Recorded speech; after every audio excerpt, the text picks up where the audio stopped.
Hey everyone, Mike Mulrooney here with this episode of Shirley Talk TV, and today we have Miss Kelly Duckworth here. She actually works for Shirley's Way now. She's our gaming and events director, and we don't have any events, so we're going to pick her brain and talk to her about what she dealt with her mother. Her mother had pancreatic cancer. So, Kelly, how did your mom find out? Did she have symptoms? Was she sick?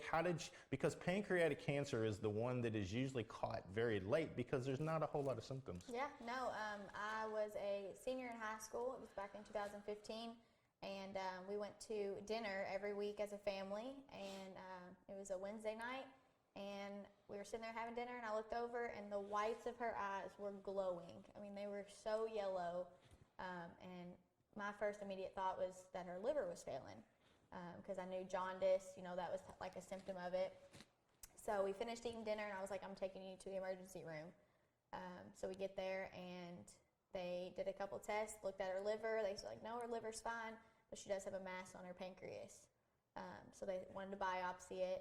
But other than that, I mean, she said she had a little bit of back pain, but it was just the glowing, and the mass was actually obstructing her bile duct is what turned her yellow. Really? I've heard pancreatic cancer does cause back pain, but she was a fairly small person, so she wasn't carrying a lot of weight around, so she may not had enough weight pushing on her pancreas that would have been swollen. Well, and she was a bartender, so she was, 40 hours a week on her feet running around, and just chalked it up to being tired and, everyday aches and pains that people see that just she was probably 52 or 53. Well, I knew she wasn't very old. Yeah, so. Well, yeah, I wasn't too sure how she knew because, I know that there's not a lot of pain till late stages in pancreatic cancer. So jaundice in the eyes is a sign. I didn't know that. That's interesting. What was the doctor? Was the doctor pretty optimistic when they found it? Did they give her some sort of plan that they thought would work? Well, originally when I took her to the emergency room, it was 9 o'clock that night, and crowded emergency room. They did the scan on her, and the doctor that actually came in there that night wasn't even there. Like, he was a floater, and he said that she had a mass on there, and that he was pretty sure it was cancer, and that's what he said. And I was like, how can you be sure? And he was just, but they did the biopsy on it, and it turned out to be cancer, and it was stage 2, which was very early. But her oncologist, all of them, her survival rate was very high. They were very optimistic, wanted to start chemo. They inserted a port that same week. They wanted to start on it immediately. So just real quick, you noticed yellow in her eyes. You took her to the doctor that night or that next day? That night. So within a week, they had a port inserted, and she was taking within the next day, they were starting everything. Huh. Yeah, and it was, we actually had a family friend that worked at the James Graham Brown Center, and got her in down there. I mean, they're amazing. Yeah, they're good people. Yeah. Mom finished her last treatments there. Yeah. But they always seem optimistic. They work with a group of doctors, and they all supposedly meet about each patient weekly to review treatments and see what it is they might be able to tweak. Yeah. So how long did she go through this? How many treatments did she have? Do you remember? Was it a year, 2 years, 6 months? She fought it almost 4 years. So it would have been 4 years in March that she did it. But she did, I think it was 30 rounds of radiation and like 90 chemo sessions. I mean, I don't remember all the specifics, but she had surgery. I remember I started my freshman year of college. It was the first day of the spring semester, and she was having surgery to look at, like 19 lymph nodes that they thought were cancerous, and they were doing all these things, and removed part of the tumor, and that was, 6 months after that they had done all that. And at that rate, they were like, oh, it's, her cancer was gone for almost a year. Really? Yeah. I didn't know that she had ever basically been cleared, so they thought that they had got it. They shrunk that tumor down. Like I said, I don't remember 0.5 millimeters or however small they had to get it to do surgery, and they got it, and they did a couple more chemo and radiations afterwards to try and, icing on the cake, and then she was good. She went to Vegas and did all these little things that she wanted to do, and she was healthy, and then went back for a scan, and it had spread to her lungs. And she had spots all over her lungs. So I didn't know it had spread to her lungs. I thought she had basically had pancreatic cancer, and that was it. Well, they said once it had metastasized and spread to her lungs, that was it. Right. So. Yeah, they've had several trial drugs come out several years ago for lung cancer, but at some point it's too late. Yeah. Did she have insurance? Well, at the beginning, no, she did not. Like I said, she was a bartender for 35 years and never had health insurance, never went to the doctor. She didn't do any of that. So whenever she obviously had to start treatment and started drawing disability 6-7 months after she quit work and got on Medicaid at the time. But insurance is such a hassle. I mean, it was just every little thing that we would try to do. It was, they didn't cover this or they didn't want to take care of that. So it's like they fight you. I know. And I don't know if it's just the people on the front lines making those decisions or they're told to do that. But it's most of the people that we talk to, and I'm not bashing insurance companies, but it seems like they're very difficult to work with because the doctor will prescribe a treatment but has to get it cleared through the insurance company. Is that correct? Yeah. Well, then right before she passed, probably a month before, we went to the doctor, seen her oncologist, and they had came out with this new immunotherapy drug, and it was called Keytruda, which I think more people are familiar with it now, but it was still in its clinical trial phases, and insurance would not pay for it. Right. I mean, that was like the Hail Mary that we were going to use to, try and get her better. And they wouldn't pay for it. And it was thousands and, hundreds of thousands. That's insane. Yeah. There's a lot of drugs outside the U.S., and I don't know how to even get that approved because I'm sure the FDA and everything is political and who can pay for what and how it's funded. But I know there's drugs outside the U.S. that supposedly do better and treatments that do better, but you can't get them approved. And if the insurance company doesn't pay for them, it could cost you $10,000 to $20,000 a month. We talked to a husband yesterday, and the video is A Husband's Journey. I think that's what it's called. His wife had 5 PET scans, and they were $250,000 a piece. It's insane. And I don't understand how they think people can afford that. You can't. So, yeah, I need to look up and see how expensive Keytruda is, but I guarantee it's probably $10,000 a treatment minimum. So I guess obviously the bills stacked up. Since they wouldn't pay for Keytruda, was there another option that they had? Nope. Nothing. Nope, that was it. He said, this is still in the clinical phase, and she was actually going to be one of the first at the Brown that was going to try and do it, and it wasn't. I think we went to the doctor on Friday. And then we came up and had dinner at Khalil's on Tuesday, and that's when I took her to the hospital that night. She never came home. Yeah. So and I'm not sure, you just never know if the drug would have had an impact, but unless you have the financial means to cover drugs like this, you have no option. I don't even think a millionaire would want to pay for those treatments. Yeah, they could. I mean, it takes and we talked about this in A Husband's Journey, but people a lot of times, since we give money back to the community, they usually say, well, they should have planned for a rainy day. This isn't a rainy day. No. You can go through your entire savings, your entire 401k, anything and everything that you tap, leverage your home, sell your home, and still not have enough money to survive. Yeah. That just doesn't, it just blows me away to hear those things because we hear it every day.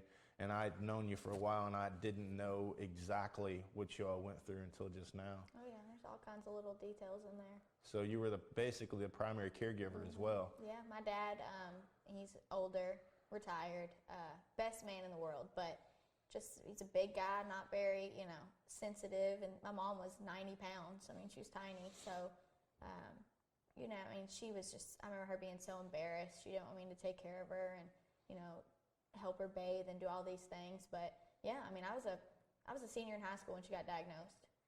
Went off to college, and, a year later I realized that we were going to lose our house. There was just like little things that an 18-year-old doesn't think of, So I came home and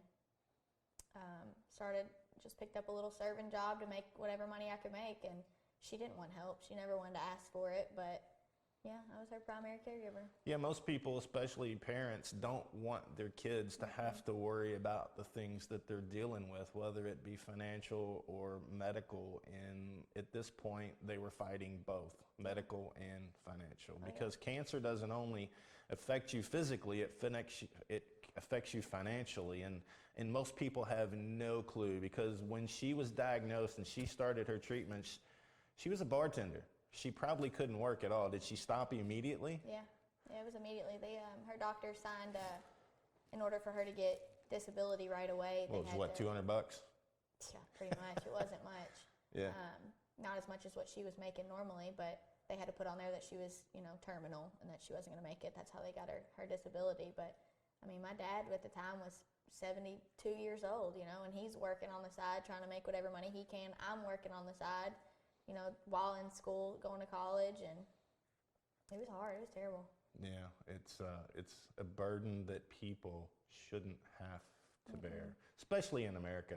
We live in the richest country in the world, and to have people struggle when they're sick to keep their house or keep their electricity on just doesn't make any sense to me in the world we live in, because there's too much abundance of everything. And for this to take place, you're of age, 18, should be working, but you wanted to finish school. Were you able to finish school after all of this? Oh yeah. When I came back from Eastern Kentucky and I started going to U of L, that was the one thing my mom always said: school is the most important. You have to finish school. She didn't want me working on the side, but we didn't have a choice. But yeah, I graduated from U of L last year, and like I said, I started working here. It's just a way to give back. But I mean, I'm not a parent, but I can only imagine, being a parent and having your child have to try and help you pay for bills, and all she wanted to do was keep a roof over my head, It's humbling. Yeah. I'm a parent, and I can't imagine having to rely on anybody for anything, but especially my kids. It's very humbling, but it was pretty amazing that you were able to back your life up a little bit to try and take care of her. Yeah, I mean, I only graduated a semester late, so with all that going on, but and you got married too, right? Yeah, we ended up getting married back in 2018, about 3 months before she passed. So I made sure that she was at the wedding. Yeah, I think I remember seeing pictures. So yeah, she wanted to be there. So well, we love having you here at Shirley's Way. It's been a huge relief off our shoulders with a lot of stuff that I've been involved in. But if you had anything to say to people out there, like with your mom, if you see a sign, do you brush it off? Like if you wouldn't have told her you're going to the doctor tomorrow, do you think she would have? no, she couldn't afford to take off. Yeah.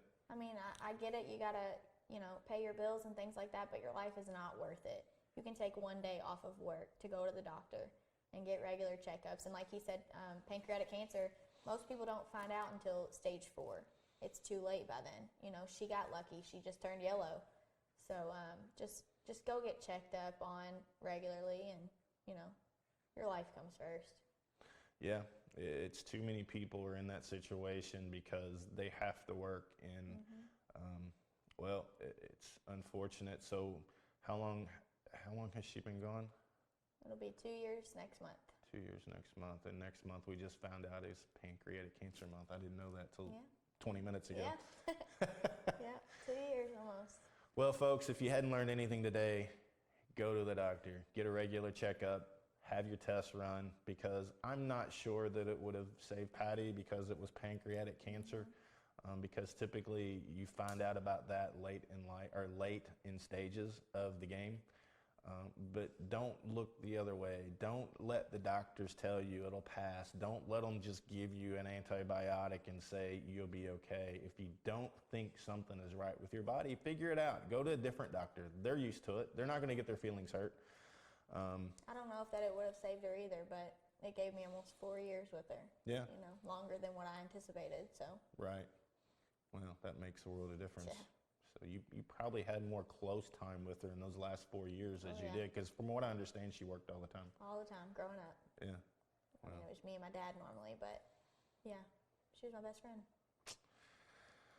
Horrible story, and that's what we see all the time. The people that come in here are struggling, and they work hard, and they hit these bumps in the road and deal with what they deal with, and they shouldn't have to financially in the United States of America. I don't care what anybody says. I will argue with you, and I'm not taking a political stance, and I don't even know how to fix the healthcare system. But nobody should have to go through that. So thanks for listening to this episode of Shirley Talk.